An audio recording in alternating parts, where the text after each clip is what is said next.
What I'm going to do now is we will not discuss magnetic fields and matter. We're going to go straight onto Maxwell's equations, and that's so that at the end of the course we'll do a little bit of gauge theory. Okay? I hope. I don't know how much, but we'll do a little bit. We'll touch on it. Okay? Good. Okay. So what I would like to discuss now is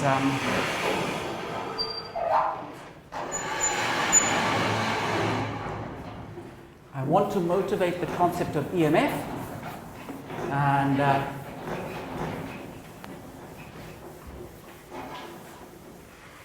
I'm going to do that by thinking about Ohm's law.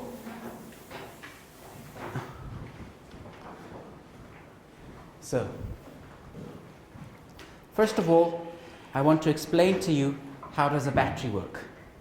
Now, to really understand how a battery works, we need to use chemistry. Okay? So I don't want to do any chemistry. So we're not going to talk about a real battery. We're going to have a model of a battery. But this model of the battery will show you everything that a real battery does. So our model for the battery is going to be a mechanical battery. So we have a wheel here. This wheel turns like that. We have another wheel here. This wheel turns like that. Attached on the outside of these wheels is a belt. And this belt has some fins.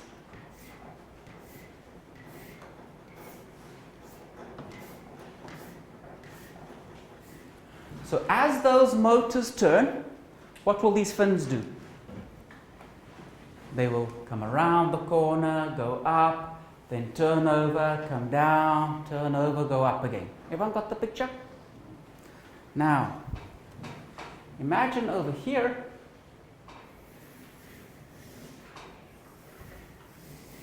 there is a slide.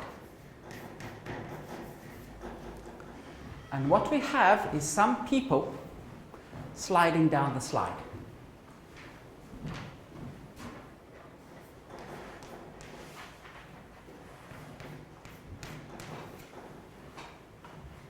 Why do they slide down? Gravity. They're sliding down the gravitational potential energy gradient. So these guys slide down the gradient of gravitational potential energy. So when they're at the top of the slide, they've got lots of gravitational potential energy. After they slide down, they've lost their gravitational potential energy. Okay? Now, when they slide down, they're not going very fast. And the reason why they're not going very fast is the slide has got friction. Slide, let's say, is friction-full. So it has friction. Okay? So there's friction all the time trying to slow them down. So they slide down, they lose their gravitational potential energy, they gain some kinetic energy, but most of their gravitational potential energy is used to overcome friction. Good. When they land on the battery,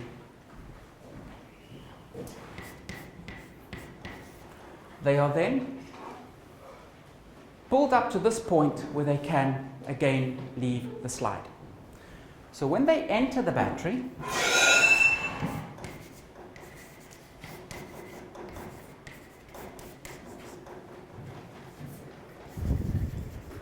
they have very little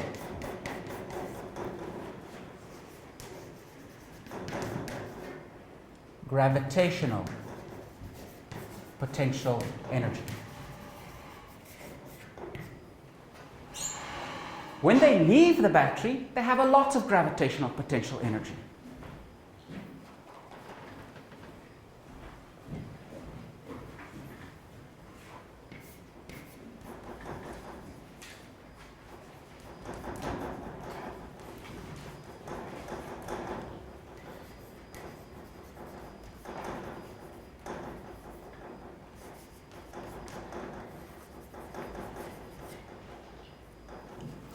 inside the battery, which way does the battery push people?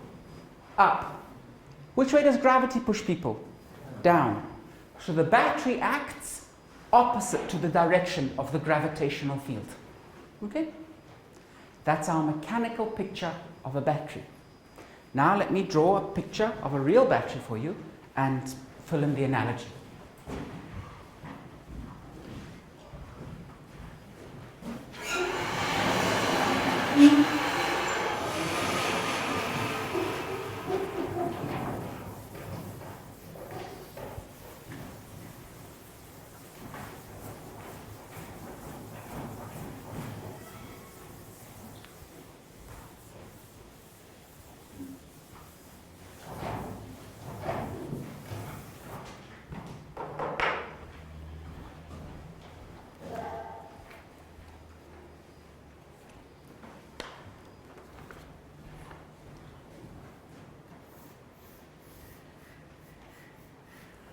There is the battery.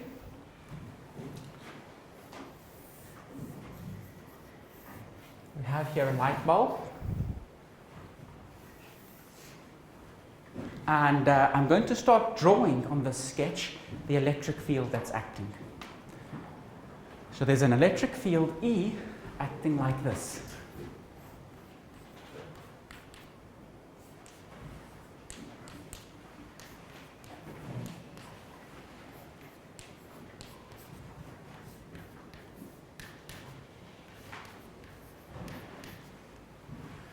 That's how the electric field acts everywhere outside the battery.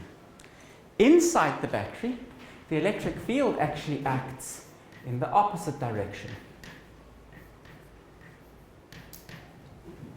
Can anyone tell me, why does the electric field have to act in the opposite direction inside the battery? Sorry? So field line inside the battery start from the positive pole to the negative.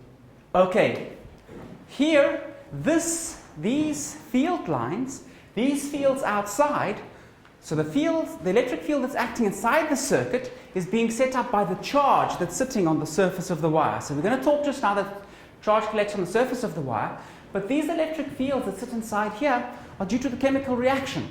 So it's not like we've got one charge here and one charge here. In fact, even if we had one positive charge here, the field would spread out in all directions. Okay? So it's not like we've got a positive here and a negative here. Any other suggestions? Why does the electric field have to act in the opposite direction inside the battery? In the circuit, we have flow. We have negative charges going in opposite directions to current, which is actually going in the circuit. And we know charges move from regions of high potential to regions of low potentials.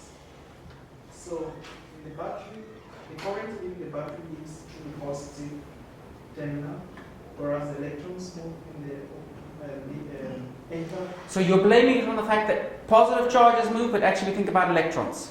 It has to do with the potential difference. Any other suggestions? This we have that if we have a conductor, the total electric inside cancel out. So I think we need that in the using wire. Ah, so inside a perfect conductor, the electric field inside the conductor will be zero. Okay? But this, we're going to see soon, is not a perfect conductor. This is an example of something we call an ohmic material, so it has a resistance. And inside a substance that has a resistance, you need an electric field to get a current to flow. So even at equilibrium, there will still be an electric field inside this wire pushing the charges along. If we are in electrostatics, can someone tell me what is this equal to?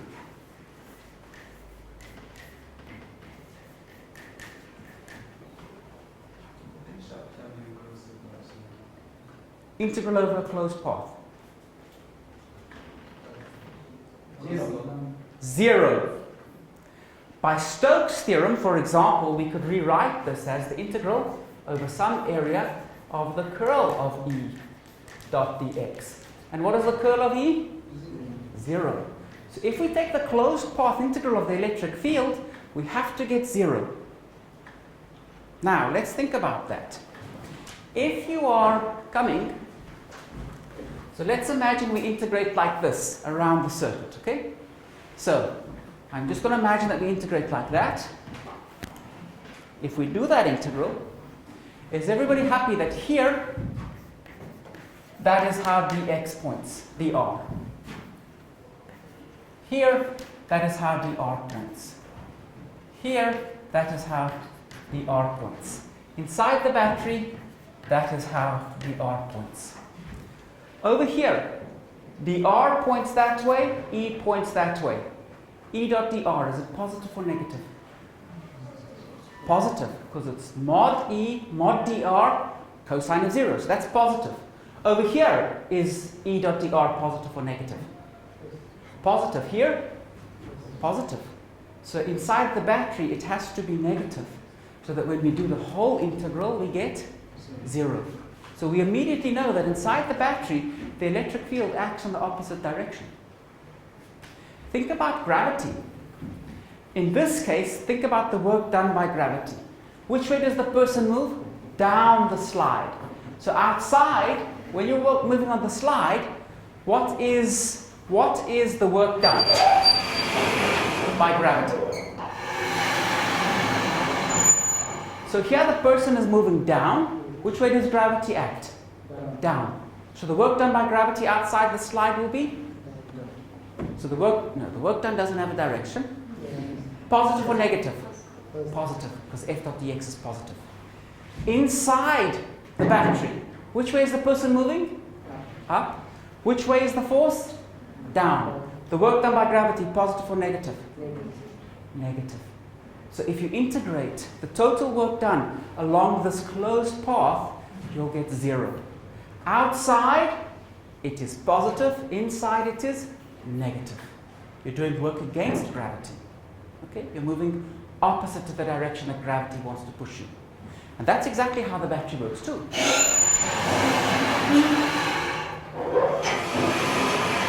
Inside the battery, the charged particles move opposite to the direction that the battery wants to push you. Okay?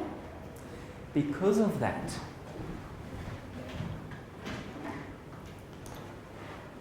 you enter the battery, charges enter the battery with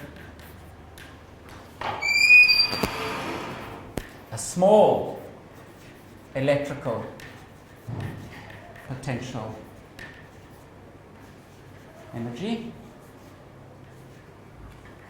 and exit with a big electrical potential energy.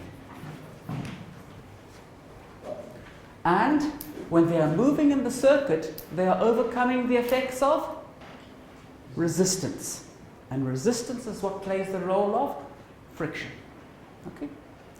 Now, is friction one of the fundamental forces? Gravity, electromagnetism, weak nuclear force, strong nuclear force, and friction. No? Okay, friction is not one of the fundamental forces for sure. So where does friction come from? Okay, it is at the very fundamental level electromagnetism, absolutely. So why do we have a force of friction? We have summarized many different particles interaction. Okay? So where friction comes from, if I slide my hand across the table, we say there's friction. It's all of the particles in my hand interacting with all of the particles in the table, and I summarize that complete interaction by saying that there is friction. The same thing with resistance. When our charged particles move through this ohmic material, they keep bumping into impurities, they bump into various things, so they start moving, they bump, they slow down, they bump, they slow down. Now we don't model that current, the speeding up, slowing down, speeding up, slowing down. We just talk about an average current, and we talk about resistance, which is the average amount by which the particles are slowed down. And the law which governs that is Ohm's law. So the first thing that I would like to argue is that Ohm's law really does have something to do with friction. Okay? So here is Ohm's law.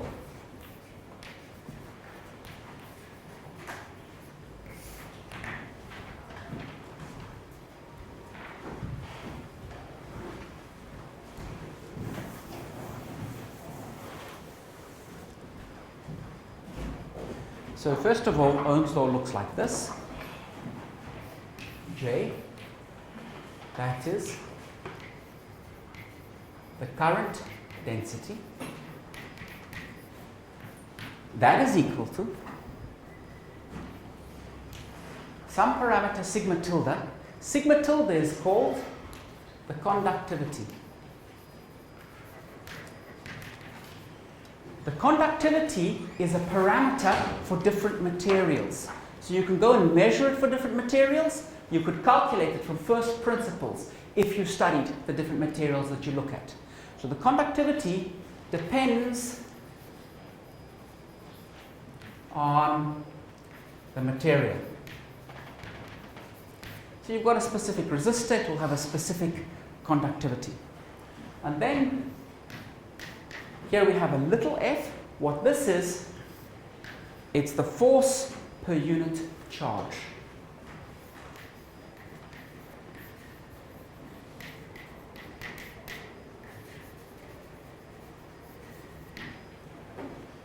Okay.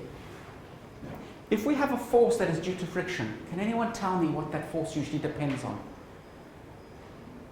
A drag force. If we've got a drag force, what does it depend on? Velocity. Very good. So when you see a force that depends on velocity, you know it's some sort of a friction effect. Think if I'm standing in just plain water and the water's not moving anywhere, I don't feel a force. As soon as that water starts pushing past me, I start to feel a force. We call that a drag force. If you're standing up in let's say there's a car outside where you can stand up. If you just stand up, you don't feel a force. If they start traveling and you feel the wind hitting you, now you'll feel a force from the wind hitting you. Okay? And why is that force there? Whenever you see these velocity-dependent forces, you're pushing stuff out of the way, whether it's the air, the water, whatever. Okay? Now let's think about this force. What does the current density look like? Do you guys remember we derived the formula for the current density, and it was rho times by velocity.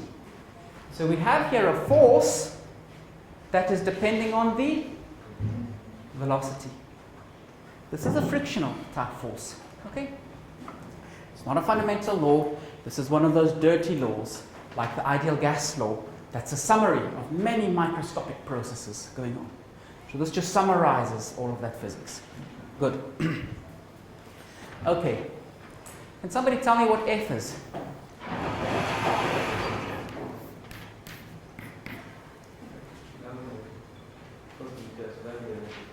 Sorry? Electric field? Good. Is that it, Ishmael? Plus V cross B. Good. Because if there's a magnetic field, that will also be the force per unit charge, right? Okay. Both of those terms will be there. But actually, in most cases, the magnetic field is very small. In most cases, we can ignore the magnetic field. So this is approximately, it's usually always just E, and that is because in most cases, B is small. Certainly in our classical world. Remember, we calculated the action and reaction on two particles, and we found out Newton's third law didn't hold. But we found out the violation for Newton's third law was of size v squared over c squared. So it looked like a relativistic correction, and that came from the magnetic field. So in any situations where you're just observing normal classical physics, you can normally just ignore the v cross b term. So F behaves like E.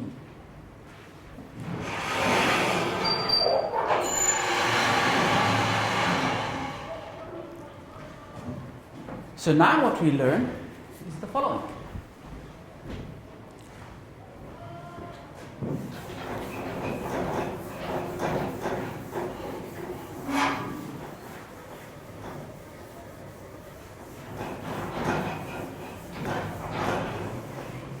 Ohm's law says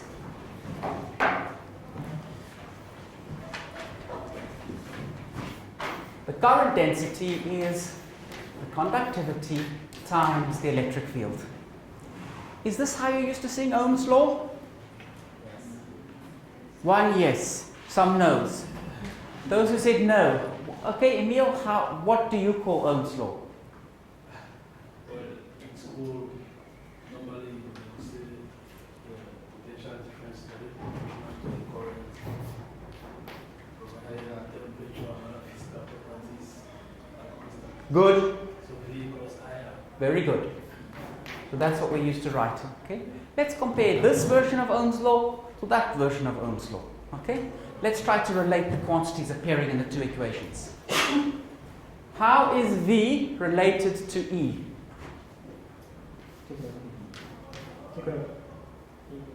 Integral.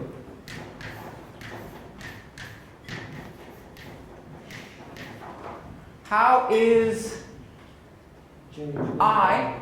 Good. I is equal to integral J dot dA.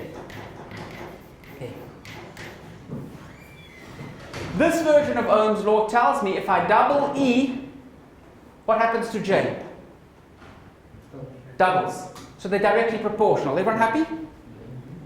If I double E, what happens to V? Doubles. If I double J, what happens to I? Doubles.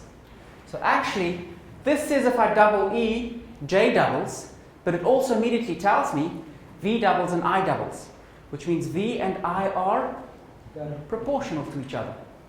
And that's what that version of Ohm's law tells you. Okay? So they're actually the same statement. Happy, Emil? This is a more general version of that, because you have to integrate this to get hold of that. Okay? But this is the more useful one when you're dealing with circuits. Good.